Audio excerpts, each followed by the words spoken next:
ऐसे दौर में आप और स्वामी प्रसाद मौर्य जी की एक तस्वीर बड़ी वायरल हो रही है। क्या है उस तस्वीर के मायने? उसे दलितों के साथ, पिछड़ों के साथ, आदिवासियों के साथ जाति की वजह से उत्पीड़न होता है। तो हम देखते हैं कि किसी भी पार्टी का कोई बड़ा नेता उन मुद्दों पर बोलता नहीं। जिस धर्म में रहते हुए लोगों की मूंछ रखने पर हत्या होती है, मंदिर प्रवेश करने पर या मूर्ति छूने पर हत्या होती है, बहन बेटियों की इज्जत लूटकर उनकी हत्या होती है। कई बार अपराधियों की जाति के लोग अपराधियों के पक्ष में महापंचायतें करते हैं। मुझे लगता है कि ये 22 प्रतिज्ञाएं आने वाले समय में भारत को जोड़ने का काम करेंगी। इससे जो चढ़ावा चढ़ता है, जो कभी कमा के नहीं खाते, जिनका इनकम का स्रोत ही ये चढ़ावा है, वो चढ़ावा बंद हो जाएगा। लेकिन मैं उनको कहना चाहता हूँ कि आप मेहनत करके कमा के खाइए, जैसे बहुजन समाज के लोग मेहनत कश लोग हैं। तो वही अगर मैं या कोई भी व्यक्ति कहे मैं अब इस चीज़ को नहीं मानूंगा, मैं तो इसमें आस्था रखूंगा, तो इसमें कोई किसी की आस्था को ठेस पहुंचाने की बात नहीं है और इसमें कोई भी असंवैधानिक काम नहीं। कॉलेजियम सिस्टम बेसिकली एक धोखा साबित हुआ है देश के साथ। बहुजन समाज के लोग फिर से गुलाम होने वाले हैं। देश की सरकारों ने बड़ी साजिश के तहत एजुकेशन को इतना महंगा कर दिया कि उनके हाथों से एजुकेशन छिनती दिख रही है और सरकारी संसाधनों को एक एक करके उन्होंने प्राइवेटाइज कर दिया, ठेकेदारी प्रथा लागू कर दी और देश के उपक्रमों को उन्होंने बेच दिया है। और जो बिक गया है वहां आपके लिए कोई स्थान है नहीं। और अगर आप सामाजिक रूप से ताकतवर नहीं हैं, आप मंत्री भी होंगे, तो भी आप अपने मुद्दों को शायद आगे नहीं बढ़ा पाएंगे।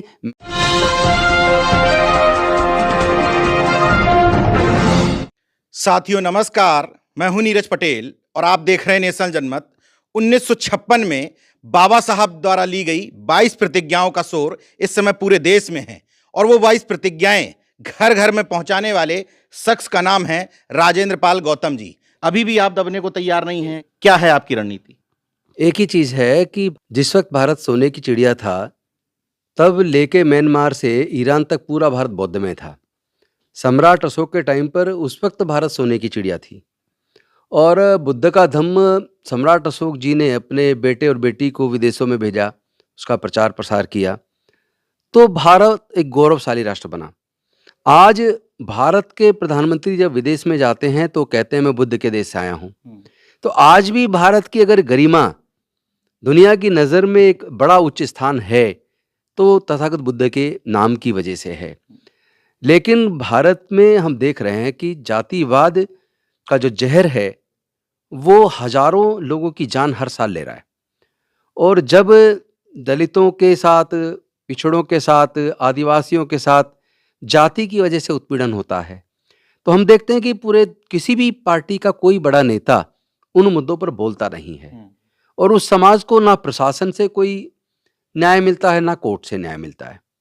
तो ऐसे में मुझे लगता है कि अब जाति को खत्म करने का समय आ गया है और जिस सामाजिक व्यवस्था में, जिस धर्म में रहते हुए हमारे लोगों की मूंछ रखने पर हत्या होती है, घोड़ा खरीदने पर हत्या होती है, घड़ा छूने पर हत्या होती है, मंदिर प्रवेश करने पर या मूर्ति छूने पर हत्या होती है, बहन बेटियों की इज्जत लूटकर उनकी हत्या होती है और उस पर सारी पार्टियों का चुप्पी साध लेना और किसी भी जो सो कॉल्ड अपने आप को फॉरवर्ड कास्ट का बोलते हैं, उनका उन मुद्दों पे ना केवल चुप्पी साध लेना, कई बार अपराधियों की जाति के लोग अपराधियों के पक्ष में महापंचायतें करते हैं। इससे दिल दुखता है।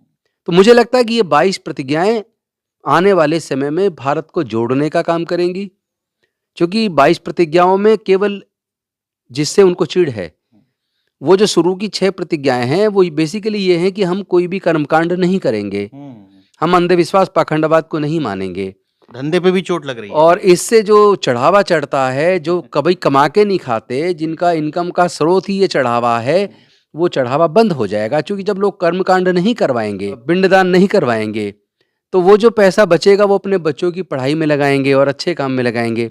लेकिन जो बिना मेहनत के जिनकी इनकम हो रही है, उनकी इनकम पे कुठाराघात होगा, तो वो लोग जरूर इस बात से पीड़ित हैं और परेशान हैं। लेकिन मैं उनको कहना चाहता हूँ कि आप मेहनत करके कमा के खाइए, जैसे बहुजन समाज के लोग मेहनत कश लोग हैं, तो आप भी कुछ काम धंधा कीजिए या कोई ऐसा काम करो जिससे आपको इनकम हो, ईमानदारी से कमा के खाएं। हम भी तो ईमानदारी से कमा के खा रहे हैं और हम तो सब धर्मों की मान्यताओं की इज्जत करते हैं, हम तो किसी की धर्म को अपमानित करने की तो बात कर ही नहीं रहे। और 5 अक्टूबर के दीक्षा समारोह में भी हमने किसी को ना तो कोई भड़काऊ भाषण दिया, ना किसी को गाली दी, ना किसी के धर्म का अपमान किया। हमने सिर्फ इतना कहा कि हम इस व्यवस्था को मानते थे, अब आगे से चूंकि हम जाति की वजह से इतने उत्पीड़ित हैं, हम अब इस व्यवस्था को छोड़कर हम बुद्ध के धर्म को अपना रहे हैं और अब हम इस व्यवस्था को नहीं मानेंगे, हम तो इसको मानेंगे। आप खुद एडवोकेट भी हैं, जो ये कहना कि मैं इनको नहीं मानता, कानून की दृष्टि से या संवैधानिक दृष्टि से, आईपीसी की दृष्टि से गलत है क्या? नहीं, उसमें लीगली कोई प्रॉब्लम ही नहीं है, इसीलिए एफआईआर की हिम्मत भी नहीं। इसीलिए एफआईआर नहीं। देखिए, भारत का संविधान की जो मूल भावना है उसमें फंडामेंटल राइट बहुत बड़ा रोल प्ले करते हैं, और फंडामेंटल राइट में आर्टिकल 15 आप अप टू 25 आप पढ़ेंगे तो उसमें पाएंगे कि सभी लोगों को भारत का संविधान ये मौलिक अधिकार देता है कि कौन किस धर्म और किस उपासना के प्रति आज़ादी से अपना आस्था रखे। ये तो संविधान का मौलिक अधिकार लोगों को मिला हुआ है। तो वही अगर मैं या कोई भी व्यक्ति कहे मैं अब इस चीज़ को नहीं मानूंगा, मैं तो इसमें आस्था रखूंगा, तो इसमें कोई किसी की आस्था को ठेस पहुंचाने की बात नहीं है और इसमें कोई भी असंवैधानिक काम नहीं है। ऐसे दौर में जब लोगों ने कहा कि बिना पाखंड के राजनीतिक व्यक्ति सफल ही नहीं हो सकता, ऐसे दौर में आप और स्वामी प्रसाद मौर्य जी की एक तस्वीर बड़ी वायरल हो रही है। तो आप भी पाखंड विरोधी हैं, वो भी पाखंड विरोधी हैं, अलग अलग दलों से आते हैं, क्या है उस तस्वीर के मायने? नहीं, उस तस्वीर का मायना यह है कि अब हम जाति का विनाश करने के लिए निकल पड़े हैं। हम सब लोग मिलके, जो भी मानवतावादी लोग हैं, चाहे वो किसी भी जाति में पैदा हुए, किसी भी धर्म में पैदा हुए, ये उनका दोष नहीं है, लेकिन अगर वो मानवता को मानते हैं, समता, स्वतंत्रता, बंधुता और न्याय में भरोसा करते हैं, तो वो लोग अब जाति उन्मूलन के लिए साथ मिलकर लड़ेंगे और अपने लोगों के साथ जो रोज रोज जो जनजाति होती है उससे अपने समाज को मुक्त करा के उनको हक और अधिकार दिलाना सुनिश्चित करेंगे। ये हमारी सामाजिक, सांस्कृतिक और धार्मिक लड़ाई है। राजनीतिक, इसका राजनीति से कोई लेना देना नहीं है। समाज जुड़ेगा, समाज एकजुट होगा, तो जिसकी समाज की ताकत मजबूत होगी उन्हीं की राजनीति भी मजबूत होगी। ईडब्ल्यूएस के निर्णय पर क्या सोच रखते हैं? मैं स्पष्ट तौर पर अगर कहूं, एक वकील होने के नाते, कानून का जानकार होने के नाते, आर्टिकल 15(1) और 15(4) को जब मिला के पढ़ते हैं तो वो इक्वालिटी की बात करता है, अपॉर्चुनिटी की बात करता है। जो लोग वंचित रह गए हैं उनको एडिक्वेट रिप्रेजेंटेशन मिले, तो उसके लिए एक आधार तय किया कि जो सामाजिक व शैक्षणिक दृष्टि से जो पिछड़े वर्ग के लोग हैं उनको रिजर्वेशन का लाभ देकर, उन रिप्रेजेंटेशन देकर उनको एडिक्वेट रिप्रेजेंटेशन देने की बात संविधान करता है। लेकिन जो लोग पहले से ही ओवर रिप्रेजेंटेड हैं, जो लोग ऑलरेडी 75% सरकारी पदों पे आसीन हैं, शिक्षा में जो लोग 90% जगह पर काबिज हैं, तो वो तो पहले से ओवर रिप्रेजेंटेड हैं और ना ही वो सामाजिक दृष्टि से, ना ही वो एजुकेशन की दृष्टि से, सेक्शन की दृष्टि से पिछड़े हैं। तो कानूनी रूप से तो उनको ये कोई रिजर्वेशन का आधार बनता नहीं है। अब सुप्रीम कोर्ट ने किया है तो मैं समझता हूँ कि कानूनी रूप से उसका विश्लेषण मैं करूँ, समीक्षा करूँ, तो मैं उस जजमेंट से बिल्कुल भी सहमत नहीं। नई चीज शुरू हो गई, आर्थिक रूप से शुरू कर दिया इन्होंने। आर्थिक कोई आधार नहीं होता है, और वो आर्थिक रूप से भी वो लोग तो बहुत सक्षम हैं। उनका समाज आर्थिक दृष्टि से बहुत ज्यादा सक्षम है। देश के 90% संसाधनों पे देश के 10% लोगों का कब्जा है, और उन 10% लोगों में मुझे लगता है 9.5% तो वही लोग हैं जो चतुर्वर्णीय व्यवस्था में, जो ऊपर के 3 वर्ण में आते हैं। देश के 88% से ज्यादा संसाधनों पे वही लोग काबिज हैं। जब ओबीसी एससी मांगता था तो कहते थे 50% से सीमा ज्यादा नहीं हो सकती, जब अपने की बात आई तो कह दिया कि नहीं, वो एक्चुअली कानून से कहाँ चल रहे हैं। वो लोग अपने समाज की सुविधा के हिसाब से समय समय पर अपना मत तय करते हैं। और जो बहुजन समाज के लोग हैं, दलित समाज के लोग हैं, अनुसूचित जाति जनजाति पिछड़े वर्ग के लोग हैं, वो बहुत ही भावुक और भोले लोग हैं। वो अपने हक और अधिकार के लिए लड़ना नहीं जानते, अपनी बात को मजबूती से उठाना नहीं जानते, और उनको कानूनी पचड़े में फंसा के, चूंकि कानून में भी हम देख रहे हैं जजमेंट्स के अंदर जुडिशियस माइंड कई बार नजर नहीं आता है, न्याय नहीं दिखता है, तो दिल दुखता है। तो जातिवाद कहीं ना कहीं देश में फिर से हावी हो चला है, और उससे मुक्ति का मार्ग बौद्धमय भारत यही है, और उसी के लिए हम लोग काम कर रहे हैं।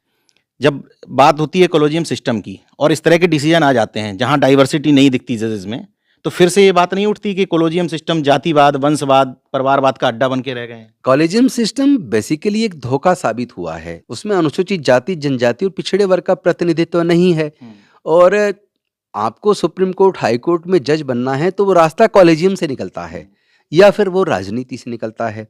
तो राजनीति में जो टॉप पोस्ट पे बैठे लोग हैं वो भी अनुसूचित जाति जनजाति पिछड़े वर्ग के बारे में नहीं सोचते और कॉलेजियम में उनका कोई प्रतिनिधित्व नहीं है।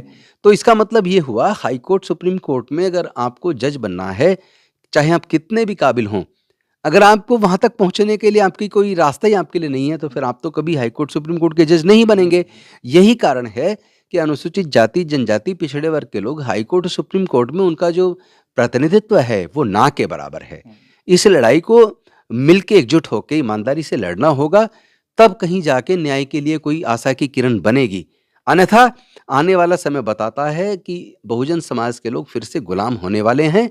देश की सरकारों ने बड़ी साजिश के तहत एजुकेशन को इतना महंगा कर दिया कि उनके हाथों से एजुकेशन छिनती दिख रही है और सरकारी संसाधनों को एक एक करके उन्होंने प्राइवेटाइज कर दिया, ठेकेदारी प्रथा लागू कर दी और देश के उपक्रमों को उन्होंने बेच दिया है और जो बिक गया है वहाँ आपके लिए कोई स्थान है नहीं। तो एक तरीके से महंगी शिक्षा करके शिक्षा छीनी और प्राइवेटाइज करके और आउटसोर्स करके आपकी नौकरी छीनी, तो दोनों ही साधन आपके हाथ से चले गए।